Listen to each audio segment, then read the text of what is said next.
기도하시겠습니다. 하나님 감사합니다. 우리를 사랑하셔서 이 땅에 독생자를 보내주시고 십자가에 내어주심으로 죄와 사망의 인생을 부활의 나라에 들어갈 인생으로 바꿔주신 것을 진심으로 감사드립니다. 전적으로 하나님의 은혜입니다. 오늘 대강절 두 번째 주 주님 오심을 사모하면서 하루를 시작할 때에 우리 마음속에 어둠이 다 떠나가게 하시고 빛 대신 주님과 함께하는 복된 하루 되게 하여 주시옵소서. 걱정, 의심, 염려, 이 땅의 것에 대한 집착을 다 내려놓게 하시고 평화로다 하늘 위에서 내려오는 참 평화를 얻는 이 시간이 되게 하여 주시옵소서. 우리 기도 들으시고 응답하시는 예수 그리스도의 이름으로 기도 올리옵나이다. 아멘. 오늘 말씀은 마태복음 12장 9절부터 16절까지의 말씀입니다. 거기에서 떠나 그들의 회당에 들어가시니 한쪽 손 마른 사람이 있는지라 사람들이 예수를 고발하려 하여 물어 이르되 안식일에 병 고치는 것이 옳으니이까? 예수께서 이르시되 너희 중에 어떤 사람이 양 한 마리가 있어 안식일에 구덩이에 빠졌으면 끌어내지 않겠느냐? 사람이 양보다 얼마나 더 귀하냐? 그러므로 안식일에 선을 행하는 것이 옳으니라 하시고 이에 그 사람에게 이르시되 손을 내밀라 하시니 그가 내밀매 다른 손과 같이 회복되어 성하더라. 바리새인들이 나가서 어떻게 하여 예수를 죽일까 의논하거늘 예수께서 아시고 거기를 떠나가시니 많은 사람이 따르는지라. 예수께서 그들의 병을 다 고치시고 자기를 나타내지 말라 경고하셨으니. 아멘. 오늘은 마태복음 12장 9절부터 16절까지의 말씀으로 주님께서 세우신 기준을 따라 라는 제목의 말씀을 함께 나누고 기도하는 시간을 갖겠습니다. 여러분께 물어보겠습니다. 여러분, 주일 성수, 주일에 교회 빠지지 않고 지켜야 되는데 이 주일 성수를 안 하면은 다리가 부러집니까? 안 부러집니까? 새벽에 무슨 봉창 두드리는 소린가 하시는 분이 있는 것 같아요. 만약에 누가 여러분께 주일 성수 안 하면은 다리 부러집니까? 안 부러집니까? 이렇게 물어보면은 여러분은 어떻게 대답을 하시겠습니까? 대답은 두 가지로 나눌 수 있을 겁니다. 첫 번째, 그럴 리가요. 하나님이 그렇게 막무가내이신 분이 아닙니다. 무자비한 그런 분이 아니십니다. 이렇게 말씀하시는 분이 아마 많으실 거예요. 그런데 물어본 사람이 이렇게 다리 안 부러진다는 대답을 듣고 또 이렇게 답을 하면 어쩌겠습니까? 그러면 주일에 교회 빼먹어도 된다는 말씀이죠. 잘 알겠습니다. 빠져도 이해하십시오.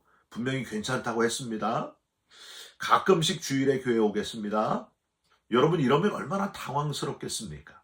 두 번째로 교회 안 와도 되는 거죠 하고 답변이 나올까봐 아예 처음부터 세게 답하시는 분도 혹시 있으실 겁니다. 이렇게요. 맞습니다. 주일 성수 안 하시면은요 다리 부러집니다. 더 엄청난 일도 겪을 수 있습니다. 하나님이 벌하실 겁니다. 엄수하십시오. 하나님을 두려워하십시오.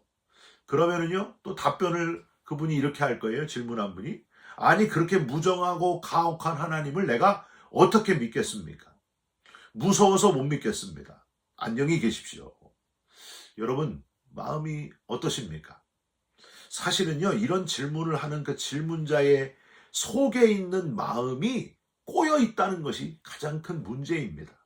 어떻게 해서든지 꼬투리를 잡고 비판을 위한 비판, 의도적으로 공격하기 위한 질문 자체가 문제라고 하는 거예요.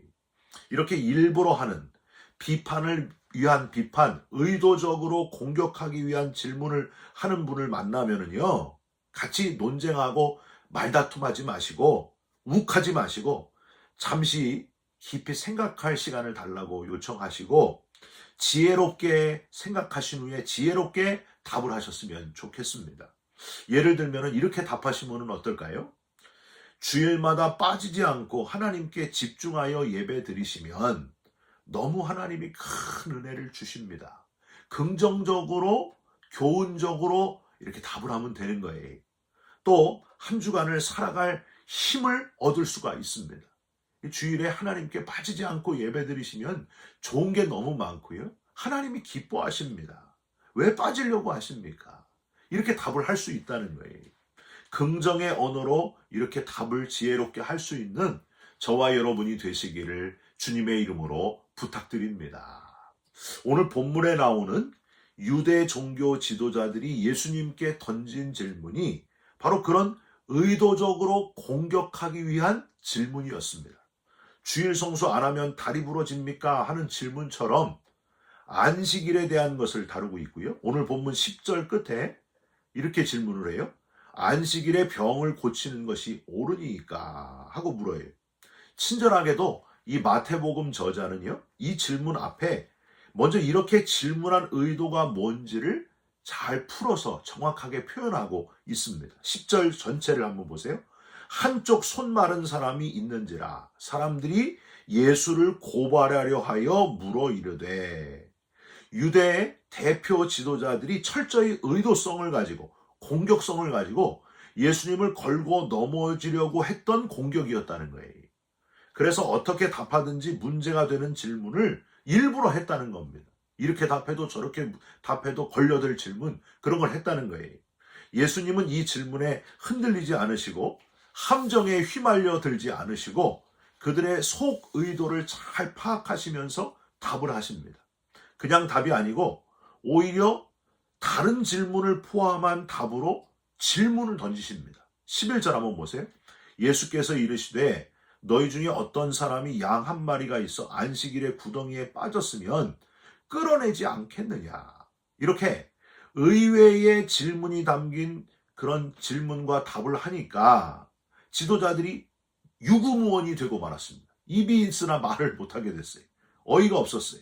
11절과 12절 사이에 이 고발하려 하는 자들의 반론의 말이 뭔가 있어야 되는데 조용해요. 아무 말을 못하는 거예요. 예수님은 입이 있으나 말이 없는 그들에게 정확하게 안식일의 주인은 하나님이시다 하시면서 하나님의 마음을 알아야 된다 하고 알려주십니다. 12절 한번 보세요. 사람이 양보다 얼마나 더 귀하냐. 즉 안식일에 구덩이에 빠진 양도 끌어내야 하는데 하물며 사람을 고쳐내야 되지 않겠느냐. 사람을 구해내야 되지 않겠느냐. 당연히 병을 고쳐줌으로 구해줘야 되지 않겠느냐. 이걸 교훈하시는 말씀이었습니다. 여기서 우리는 첫 번째로 예수님께서 신앙생활에 있어서 세우시는 첫 번째 기준을 분명하게 발견할 수 있습니다. 즉 사람의 생명을 귀중히 여기시는 것이 바로 하나님의 마음이다. 죽음이 아니라 생명, 살아있음이 하나님이 원하시는 바고 하나님의 기준이다. 생명을 가장 중요시 여기신다 하시는 겁니다.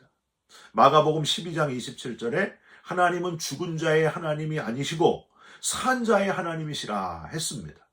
요한복음 14장 6절에 예수께서 가라사대 내가 곧 길이요 진리요 생명이니 나로 말미암지 않고는 아버지께로 올 자가 없느니라 말씀하셨습니다. 사울왕에게 아말렉과 싸울 때에 아말렉인들 가운데 사람이든지 짐승이든지 생명 있는 것은 다 죽이라 명하셨다고 해서 하나님의 명령이라고 해서 하나님을 가혹한 하나님, 죽음의 하나님, 멸망시키기만 하시는 하나님으로 오해해서는 안 됩니다. 중요한 건 순종이었어요. 그때 그 말씀하신 거는요. 요나서 마지막 장 4장 10절 11절이 이렇게 되어 있어요. 박농쿨을 벌레가 갉아먹음으로 그늘이 없어져가지고 화가 났던 요나에게 하나님이 교훈하시는 말씀이에요. 여호와께서 이르시되 내가 수고도 아니했고 재배도 아니하였고 하룻밤에 났다가 하룻밤에 말라버린 이 박농쿨을 아꼈거든. 하물며 이 큰 성읍 니느웨에는 좌우를 분별하지 못하는 자가 12만여 명이요 가축도 많이 있나니 내가 어찌 아끼지 아니하겠느냐 하시니라. 심지어 박농쿨 같은 식물과 벌레 같은 것들뿐만이 아니라 심지어 가축까지도 귀히 여기시는 생명의 하나님이 맨 마지막에 12만 명이나 되는 그 사람의 생명을 귀중히 여기시는 하나님이 아니겠느냐. 그들이 회개하고 하나님 앞에 돌아오기를 누구보다 원하시고 용서하시고 긍휼을 베푸시는 하나님, 생명 살리기를 가장 기뻐하시는 하나님이 아니겠느냐. 모세를 하나님이 참 좋아하셨잖아요. 친히 하나님의 등을 보여주실 정도로 모세는 너무 하나님께 사랑받는 그런 사람이었습니다. 그렇게 사랑하셨던 이유는요, 딴 게 아니에요. 모세의 마음이 하나님의 마음하고 딱 맞았기 때문입니다. 생명을 너무나 사랑하는 마음으로 꽉 차 있었던 사람이 바로 모세였습니다. 금송아지를 만들고 우상 숭배한 이스라엘 백성들을 다 죽이려고 하시는 하나님을 모세가 막아서잖아요. 하나님, 차라리 내 이름을 생명책에서 지우시고 이 연약한 불쌍한 이 백성들은 살려주시옵소서. 생명을 살리는 마음, 그게 모세의 마음이었고 하나님을 기쁘시게 하는 하나님의 마음과 똑같은 마음이었다고 하는 거예요. 여러분, 예수님이 이 땅에 오시는 성탄, 이 성탄의 가장 큰 의미는 하나님이 우리의 생명을 구원하시고자, 우리의 영혼을 구원하시고자 독생자를 보내셨다는 것. 그게 성탄의 본질입니다. 생명 살리기 위한 최고의 희생을 우리에게 허락해 주셨다는 거예요. 루돌프, 산타클로스 이런 건 다 엑스트라일 뿐이고요. 생명 살리기 위해 이 땅에 하나밖에 없는 독생자를 보내시는 하나님의 마음, 그 마음을 깨닫고 저와 여러분도 생명을 소중히 여기는 하나님 닮은 그리스도인으로 살아가시기를 주님의 이름으로 축원드립니다. 우리가 생각하고 고민할 거는요, 나는 지금 사람 살리는 그리스도인으로 본질에 집중하면서 살고 있는가, 이걸 고민해야 된다는 거예요. 12절에 분명히 사람이 양보다 얼마나 더 귀하냐 하셨는데, 지금은 양이나 짐승이 사람보다 더 귀한 사회가 되어가고 있지는 않습니까? 막 개, 고양이 이런 걸 너무 막 사람보다도 더 귀하게 여기는 그런 시대잖아요. 엄청난 발전이 있고 모든 것이 풍요로워졌는데 안타깝게도 사람의 생명의 가치가 점점 약해져 가고 있는 것은 아닌가 하는 그런 아쉬움이 많습니다. 그 사람의 생명, 그리고 그 사람의 영혼이 무엇보다도 제일 중요하다는 거예요. 사랑하는 성도 여러분, 영혼 살리는, 사람 살려내는 사람이 진짜 그리스도인입니다. 사람을 살려야 살아있는 교회입니다. 영혼을 구원해야 진짜 그리스도인입니다. 목사님, 전도 좀 그만하라고 하세요. 전도 좀 그만 강조하세요. 컴플레인 하셔도 이거 안 할 수가 없어요. 주님이 제일 원하시는 일, 강조하고 또 강조해도 아직도 약한 거, 그거예요. 영혼 구원. 아무리 강조해도 지나치지 않습니다. 복음의 핵심이 바로 영혼 구원이기 때문입니다. 여러분, 오늘도 한 영혼에게라도 우리 신앙의 본질, 이 복음을 전하는데 한 영혼에게라도 우리의 입술이 사용되시기를 주님의 이름으로 부탁드립니다. 두 번째로, 옳고 그른 것의 기준을 분명히 세우시는 예수님의 모습을 우리는 오늘 본문에서 발견할 수 있습니다. 12절 뒷부분을 한번 보세요. 안식일에 선을 행하는 것이 옳으니라. 뭐가 옳다고요? 선을 행하는 것이 옳으니라. 선이 더 우선 기준이라는 거예요. 10절, 율법의 잣대를 가지고 안식일에 병 고치면 옳으니까 이렇게 비판하는 유대 지도자들에게 그게 옳은 게 아니고 그건 율법을 지나치게 해석한 것이고, 옳은 것은 선을 행하는 것이다. 생명을 살리는 것이다. 이런 말씀을 지금 하고 계시는 겁니다. 형식보다 하나님의 마음을 파악할 수 있어야 된다. 하나님의 참뜻을 알아야 된다. 우리는 여기서 예수님께서 옳다고 하시는 선이 무엇인가를 다시 한번 묵상할 수 있습니다. 손 마른 자에게 13절에 손을 내밀라 하셔가지고 손을 내밀어서 다른 손과 같이 회복되어 성하게 하시는 예수님. 신학자 제롬이라는 사람이요, 연구한 전승에 의하면은 이 손 마른 사람은 석공이었다고 합니다. 그래서 오른손이 불구가 되었다는 것은 돌을 쪼개고 다듬으며 일하는 석공이 오른손을 쓰지 못하게 된 그런 절박한 상황에서 그 손을 회복시키신 예수님, 원래의 모습으로 회복하는 것이 곧 선이고 회복됨이 옳은 것이다. 이걸 지금 예수님이 교훈하셨다는 거예요. 사랑하는 성도 여러분, 어떤 힘 있는 자나 힘 있는 단체가 이게 맞다, 이게 옳소, 그래도 거기 무조건 따라가지 마세요. 이것이 원래 본질 그대로의 것을 회복하는 일인가, 이걸 깊이 생각해 봐야 됩니다. 그게 바로 선한 것임을 깨닫고 거기에 맞춰서 같이 운동하시고 같이 뛰어가시기를 주님의 이름으로 부탁드립니다. 우리는 하나님의 형상을 따라서 지음받은 존재들 아닙니까? 원래 우리의 본질은 하나님의 형상대로 지어져서 하나님을 바라보고 하나님을 향하여 살도록 그렇게 지음받았습니다. 그러면 하나님을 바라보고 살도록 그렇게 하는 것, 그 본질을 찾아주는 것이 선한 일이라는 거예요. 옳은 일이라고 하는 거예요. 무엇인가 적선을 하고 내 소유를 나눠주는 것, 그게 선하고 착한 게 아니고, 제일 중요한 선함, 제일 중요한 옳은 것은 모든 영혼들이 하나님을 향하여 살도록, 본질을 회복하도록, 원래의 모습을 회복하도록 우리가 애써야 된다는 거예요. 그게 우리가 할 일입니다. 목사의 본질이 무엇일까? 목회자의 본질이 무엇일까? 한번 생각해 봤습니다. 청중들에게, 성도들에게 죄에 대한 깨우침을 정확하게 전달할 수 있어야 되고, 열심히 기도할 수 있어야 되고요. 무릎에 기도의 사람이 돼야 되고, 설교한 대로 삶을 살아가야 되지 않겠습니까? 제사장처럼 거룩을 잃어버리지 말아야 된다 하는 생각이 다시 한번 들었습니다. 그래야 본질을 찾는 것이다.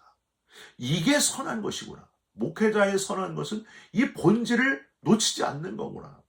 선한 기준을 분명하게 세우신 예수님, 저와 여러분 속에 이 본질적인 회복운동, 선이 무엇인지를 정확하게 깨닫고 원래의 본질의 모습을 회복하는 놀라운 역사가 일어나시기를, 꼭 해야 될 일이 바로 그거라는 거예요. 그걸 붙드시기를 주님의 이름으로 부탁드립니다. 교회의 본질은 건물에 있지 않습니다. 건물이 중요하긴 하지만 그리스도인은 건물에 갇힌 그리스도인이 되지 않도록 조심해야 됩니다. 지금도 잊을 수가 없어요. 우리가 버리고 나온 교단, 성경의 진리를 왜곡하고 인본주의가 횡행한 그 교단에 우리가 속해 있을 때, 감리교의 정신을 잃어버리고 목회자들이 은퇴금 때문에 성도들 눈 가리고 못 나가게 하는 그런 교단에 우리가 속해 있을 때 들었던 말이 뭐였어요, 여러분? 이렇게 좋은 건물을 두고 어디 나가서 고생하려고 하십니까? 동성애 결혼, 동성애 목사 잠깐 눈 감아주면 되지 않겠습니까? 그 말이 들리더라고요. 여러분, 하나님 마음이 얼마나 아프셨을까? 본질을 놓치고 있는 그 모습이 얼마나 안타까워하셨을까? 이래서 변질되는 게 무섭구나 하는 생각이 들었습니다. 주님의 몸된 교회가 본질을 잃어버릴 때 그 모임은 한낱 한인 모임 혹은 종교 행사 모임밖에는 되지 않는 거예요. 여러분, 분명해야 됩니다. 본질을 놓쳐서는 안 됩니다. 하나님께 예배하고 오직 예수, 하나님이 주인 되시는 교회가 진짜 교회고 참 교회라고 하는 거예요. 이 본질을 절대 놓치지 마시기를 주님의 이름으로 부탁드립니다. 여러분, 목회자도 그렇고요, 성도도 그렇고요, 함께 이 본질 안 놓치려고 발버둥 쳐야 됩니다. 오직 예수 붙들려고 애를 써야 됩니다. 이 본질에서 왜곡되지 않도록 여러분 신앙을 잘 지켜가시고 하나님의 마음을 흡족하게 하는 진짜 그리스도인, 진짜 목회자, 진짜 성도 되시기를 주님의 이름으로 축원드립니다. 같이 기도하겠습니다. 하나님, 우리가 이 땅에서 사는 동안 어떤 기준으로 살아가야 되는지 주님의 말씀을 통해 깨닫게 해주신 것을 감사드립니다. 생명을 귀중히 여기고 생명 살리면서 살아가는 우리가 되게 하여 주시옵소서. 무엇이 옳은 것인가, 선한 것이 무엇인지를 정확하게 깨닫고 본질을 놓치지 않는 본질 회복 운동이 일어나는 우리가 되게 하여 주시옵소서. 오직 예수 붙들게 하여 주시옵소서. 오직 예수 붙들게 하여 주시옵소서. 예수 그리스도의 이름으로 기도 올리옵나이다. 아멘. 하늘에 계신 우리 아버지여, 이름이 거룩히 여김을 받으시오며 나라가 임하시오며 뜻이 하늘에서 이룬 것 같이 땅에서도 이루어지이다. 오늘 우리에게 일용할 양식을 주옵시고 우리가 우리에게 죄진 자를 사하여 준 것 같이 우리 죄를 사하여 주옵시고 우리를 시험에 들게 하지 마옵시고 다만 악에서 구하옵소서. 나라와 권세와 영광이 아버지께 영원히 있사옵나이다. 아멘. 사랑하는 성도 여러분, 돈의 유혹 때문에, 편함의 유혹 때문에 본질을 놓치지 마시기를 주님의 이름으로 부탁드립니다. 주님이 세우신 기준을 따라 오늘도 하루를 힘있게 살아가시기를 예수님의 이름으로 축원드립니다. 여러분 사랑합니다. 축복합니다. 감사합니다.